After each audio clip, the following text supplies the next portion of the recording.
Avez-vous actuellement plus de 1000 $ sur votre compte bancaire? Si vous avez trop d'argent sur votre compte courant, vous commettez une grave erreur. L'argent supplémentaire qui n'est pas alloué correctement finira par brûler un trou dans votre poche. Vous risquez ainsi de rater des occasions et de retarder considérablement la réalisation de vos objectifs de retraite.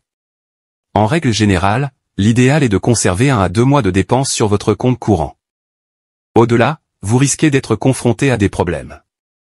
Vous pouvez avoir l'impression d'être responsable en épargnant davantage, mais il y a plusieurs raisons pour lesquelles cela peut se retourner contre vous.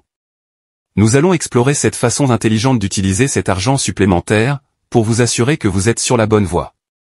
Restez jusqu'à la fin pour découvrir ce qui pourrait bien être le meilleur investissement de votre vie. Bonjour à tous, et bienvenue sur le Titan Cuirassé, une chaîne où vous pouvez apprendre sur l'investissement, les finances personnelles, la gestion de l'argent, la psychologie, et sur beaucoup d'autres sujets d'éducation financière, parce que les écoles ne vont pas le faire à votre place.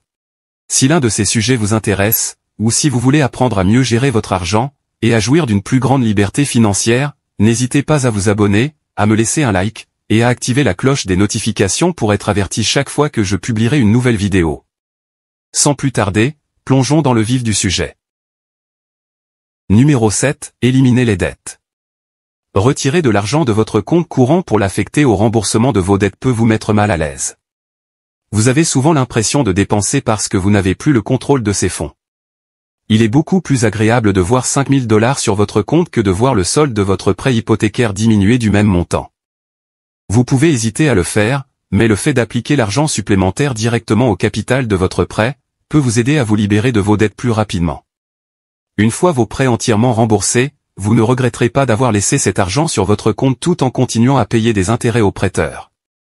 Utilisez vos fonds supplémentaires pour vous attaquer d'abord aux dettes à taux d'intérêt élevés, afin de minimiser le montant total des intérêts que vous paierez, avant de vous concentrer sur les dettes à taux d'intérêt plus faibles, comme un prêt hypothécaire. Numéro 6. Constituer un fonds d'urgence. La création d'un compte d'urgence entièrement approvisionné est une étape essentielle qui mérite d'être considérée comme prioritaire. Les experts recommandent d'épargner 3 à 6 mois de frais de subsistance dans votre fonds d'urgence. Si vous travaillez à votre compte ou si vos revenus sont imprévisibles, il est plus prudent de prévoir 6 mois. Ceux qui ont un revenu stable et moins de risques financiers peuvent viser 3 mois. Ce compte doit être facilement accessible et réservé uniquement aux véritables urgences, comme une perte d'emploi soudaine, ou une réparation importante de la maison. En mettant cet argent de côté, vous vous assurez de ne pas avoir à vous endetter lorsque vous êtes confronté à des dépenses imprévues. La dernière chose que vous souhaitez lorsque vous vous efforcez d'améliorer vos finances, est de contracter de nouvelles dettes en raison d'un coût imprévu. Il peut sembler intéressant de sauter cette étape, car les comptes d'épargne ne rapportent que très peu d'intérêt, et l'inflation réduit lentement la valeur de votre argent. Toutefois, la tranquillité d'esprit que procure ce filet de sécurité en vaut la peine. Numéro 5. Prenez soin de vos biens. L'entretien régulier est essentiel pour prolonger la durée de vie de nombreux objets que nous possédons, en particulier ceux qui sont coûteux à réparer ou à remplacer. Allouer des fonds supplémentaires à l'entretien de ces objets de grande valeur peut vous permettre d'économiser beaucoup d'argent à l'avenir. Si vous êtes propriétaire, veillez à entretenir régulièrement votre propriété. L'entretien de vos systèmes de chauffage et de refroidissement leur permettra de durer beaucoup plus longtemps que s'ils étaient négligés.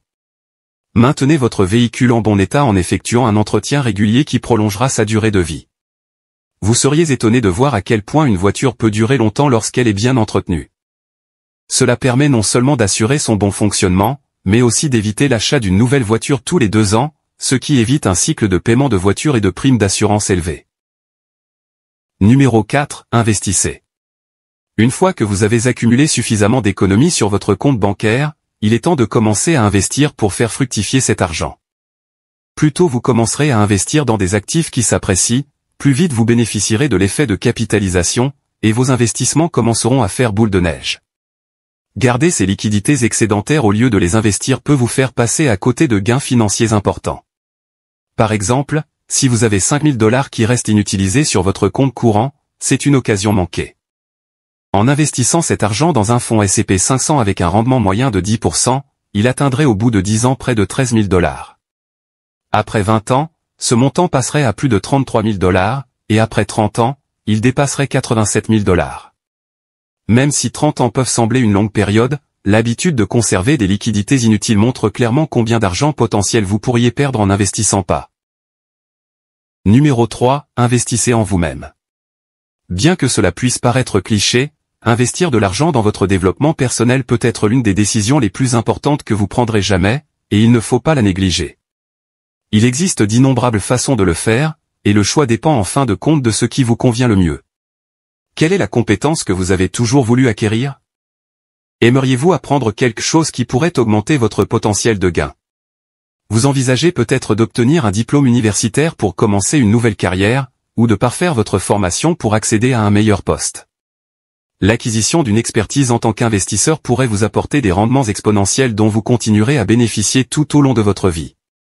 La bonne nouvelle, c'est que l'apprentissage ne doit pas coûter une fortune, car il existe de nombreuses ressources gratuites en ligne. Même la lecture d'un livre peut constituer un investissement précieux, en vous dotant des connaissances qui vous aideront à atteindre vos objectifs. De nombreuses personnes qui ont réussi soulignent l'importance de l'apprentissage tout au long de la vie. Numéro 2. Lancer une entreprise. Avez-vous déjà songé à créer votre propre entreprise? Bien que cela puisse sembler décourageant, le lancement d'une entreprise ne doit pas être compliqué, et vous pouvez commencer modestement en y consacrant seulement quelques heures par semaine. Il peut s'agir au départ d'une activité secondaire destinée à compléter vos revenus, et au fil du temps, d'une activité qui pourrait remplacer votre source de revenus principale. Par exemple, imaginons une personne qui travaille de 9 à 5, et qui rêve d'exploiter un camion-restaurant le week-end. Avec le temps et l'expérience, cette entreprise pourrait dépasser le revenu de son emploi régulier. Cela pourrait ouvrir la voie à l'abandon du travail de 9 à 5, et à une concentration totale sur l'entreprise. Un bon exemple d'entreprise peu coûteuse que vous pouvez lancer pendant votre temps libre, est un service d'esthétique mobile. Les frais de démarrage sont minimes, et vous pouvez commencer avec seulement quelques heures de travail par semaine. Au fur et à mesure que ces activités se développent, vous pourriez découvrir qu'elles sont plus agréables ou plus lucratives que votre ancien emploi, ce qui vous inciterait à vous y consacrer à plein temps. Numéro 1. Épargner pour acheter une maison. Posséder une maison n'est pas la bonne décision pour tout le monde. Certaines personnes déménagent souvent, ont besoin de la flexibilité qu'offre la location, ou ne sont tout simplement pas disposées ou capables d'entretenir une propriété. Néanmoins, l'achat d'une maison peut être l'un des investissements les plus rentables de votre vie. Tout d'abord, au lieu de verser un loyer à un propriétaire, qui l'utilisera pour rembourser son prêt hypothécaire, vous pouvez rembourser votre propre prêt hypothécaire. Chaque mois, au fur et à mesure que vous effectuez des versements à la banque, le solde de votre prêt diminue progressivement. Deuxièmement, vos frais de logement resteront constants au fil du temps. Même si les impôts, l'assurance et les charges augmentent lentement, le prix que vous avez payé à l'origine pour la maison reste inchangé.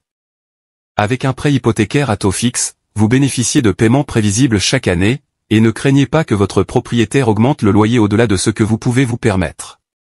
En outre, la valeur des biens immobiliers a tendance à augmenter sur le long terme. D'après une étude de Black Knight, le taux moyen d'appréciation des maisons aux États-Unis est d'environ 4% par an. Bien que 4% ne soit pas un taux de croissance énorme, le retour sur votre mise de fonds initiale peut être significatif. Par exemple, si vous versez un acompte de $100 000 sur une maison de $500 000, et que celle-ci s'apprécie de 4% au cours de la première année, cela représente une plus-value de $20 000. Un gain de $20 000 sur une mise de fonds de $100 000 équivaut à un rendement de 20% en une seule année. Si le coût de la propriété est à peu près le même que celui de la location, il pourrait s'agir de l'un des investissements les plus judicieux de votre vie. Il existe de nombreuses façons stratégiques d'utiliser $1000 ou moins, au lieu de les laisser dormir sur votre compte courant. Au-delà du montant recommandé pour les comptes d'épargne ou les comptes courants, les fonds supplémentaires peuvent être alloués de manière à avoir un impact significatif sur votre avenir. Laisser des liquidités excédentaires sur ces comptes vous fera perdre de l'argent au fil du temps, car l'inflation dévalorise le dollar. Évaluez vos objectifs et utilisez ces fonds supplémentaires à bon escient.